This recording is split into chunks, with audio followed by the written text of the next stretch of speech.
Hello friend, कैसे हो? हमारे यूट्यूब और फिर से आपका स्वागत है। सो फाइनली इंडिया के अंदर Redmi Note 12 जो सीरीज है वो ऑफिशियल इंडिया के अंदर लॉन्च हो चुकी है। आज के इस वीडियो के अंदर हम बात करने वाला होगा Redmi Note 12 Pro Plus 5G device के बारे में। और अभी तक आपने जितने भी वीडियोस देखे वो सारे कंपनी के थ्रू करवाए गए पेड प्रमोशन थे। उसके अंदर आपको कोई भी ऐसा प्रो जो वहाँ पर सारे बताए जाएंगे, लेकिन कौन से क्या उसके अंदर उनके बारे में किसी ने बात नहीं की है। सो कुछ आज के इस वीडियो के अंदर इस डिवाइस की मैं आपको ऐसी 5 कमियां बताने वाला हूँ जो अभी तक आपको किसी भी यूट्यूबर ने नहीं बताई होगी, क्योंकि उनके पास रिव्यू यूनिट जाता है, वो ज़्यादातर जो प्लस पॉइंट्स होते हैं वही बताते हैं। कमियाँ क्या होती है वो उस वीडियो के अंदर नहीं बता सकते, उनकी मजबूरी भी होती है और कंपनी उनको बताने भी नहीं देती, क्योंकि वो इसी चीज़ के पैसे देती है। सो सबसे पहले इस डिवाइस की कमी की बात करें भाई, Redmi Note जो नंबर ऑफ नोट की सीरीज है ये पहली बार यहाँ पर 33,000 को क्रॉस कर दी। डिवाइस का जो बेस वेरिएंट है वो शुरू होता है यहाँ पर 30,000 रुपये से।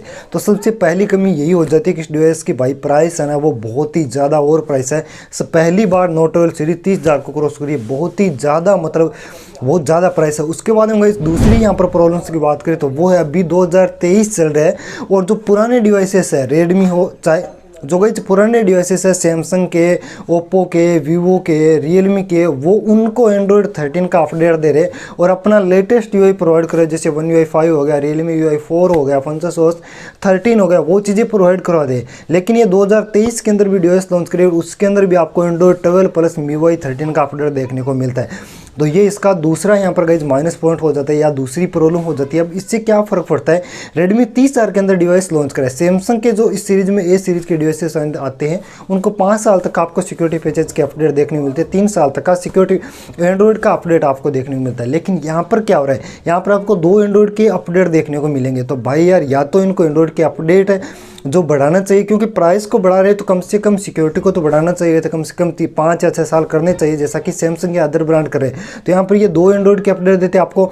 ये एंड्रॉयड 12 पे है तो मैक्सिमम आपको एंड्रॉयड 13 और 14 दो ही अपडेट मिलेंगे। यदि एंड्रॉयड 13 पे आता गई तो आपको 14 और 15 तक के अपडेट देखने को मिलते हैं। तो यहाँ पर 2 आपको एंड्रॉयड के अपडेट देखने को मिलेंगे, एक एंड्रॉयड का अपडेट कम देखने को मिलेगा। ये इसका दूसरा माइनस पॉइंट हो जाता है। MIUI 14 चाइना के अंदर लॉन्च है, इंडिया के अंदर तो इन्होंने लॉन्च ही नहीं किया। तो दूसरा माइनस पॉइंट गाइस इसका ये हो जाता है।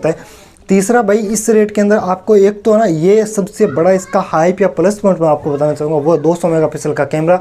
तो यहाँ पर गाइस जो 200 मेगापिक्सल का कैमरा है ना, अब काफ़ी लोग इसको लेकर एट्रैक्टिव होंगे गाइस। ये उस तरीके से जैसे मान लीजिए सचिन सबसे बेस्ट मैन थे या क्रिकेट के भगवान माने जाते, उनका बैट आपको दे दिया जाए और आपको कहा जाए आप इसे बैटिंग करो, तो क्या आप सचिन के मुकाबले की बैटिंग कर सकते हो? नहीं कर सकते, या कोई भी प्लेयर नहीं कर सकता।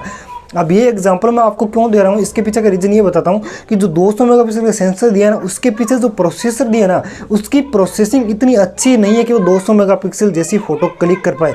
यहाँ पर यदि फ्लेक्सिबल लेवल का प्रोसेसर होता, स्नैपड्रैगन 888 जैसा प्रोसेसर होता, जो कि ऑलमोस्ट गई 30,000 की प्राइस के अंदर में देखने को मिल जाता स्नैपड्रैगन 888 का, वो इससे 64 मेगापिक्सल का कैमरा होता ना, उससे भी इससे बेहतर फोटो निकाल पाता, क्योंकि वो प्रोसेसर जो है वो अच्छी फोटो कैप्चर कर सकता है, उसकी प्रोसेसिंग बहुत अच्छी है। यहाँ पर ये जो प्रोसेसर मीडियाटेक डायमेंसिटी 920 का ही सक्सेसर है 1080 वाला, तो ये इतनी अच्छी फोटो क्लिक नहीं कर पाएगा। तो 200 मेगापिक्सल जैसी परफॉर्मेंस ये नहीं कर पाएगा, क्योंकि जो फ्लेक्सिबल लेवल 64 मेगापिक्सल 108 मेगापिक्सल है वो इससे बेहतर फोटो दे रहे हैं, और इसी वजह से दे रहे हैं कि वहाँ पर फ्लेक्सिबल लेवल का कैमरा प्रोसेसर यूज़ किया गया। तो तीसरा कौन सा इसका हो जाता है प्रोसेसर का, कम से कम 30,000 की प्राइस के अंदर इस डिवाइस के अंदर आपको यहाँ पर स्नैपड्रैगन 888 का प्रोसेसर देखने मिलना चाहिए था, या स्नैपड्रैगन 870 तक का प्रोसेसर तो देखने को मिलना चाहिए था, जो कि इस डिवाइस के अंदर देखने को नहीं मिलता। तो तीसरा माइनस पॉइंट ये हो जाता है।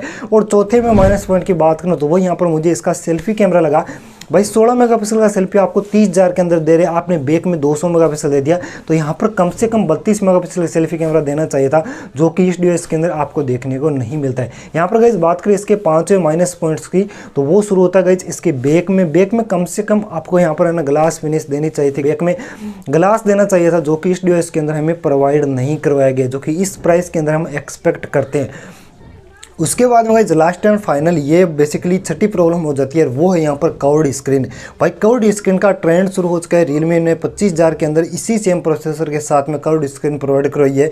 ये 30,000 के अंदर लॉन्च करी और यहाँ पर भी आपको कर्व्ड स्क्रीन देखने को नहीं मिलती, यहाँ पर आपको सिर्फ फ्लैट स्क्रीन देखने को मिलती थी। यहाँ पर कर्व्ड स्क्रीन होनी चाहिए थी, जो कि इस ब्रांड ने प्रोवाइड नहीं करवाई।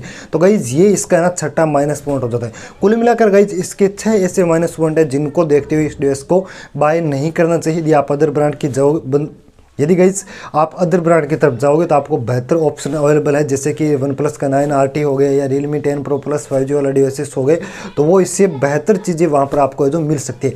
आई होप गाइस ये वीडियो आपको जरूर पसंद आएगा। वीडियो पसंद, वीडियो को लाइक शेयर और चैनल को जरूर से सब्सक्राइब कीजिए, जिससे कि हमारे आने वाले प्रत्येक वीडियो की नोटिफिकेशन आप लोगों तक पहुँच सके।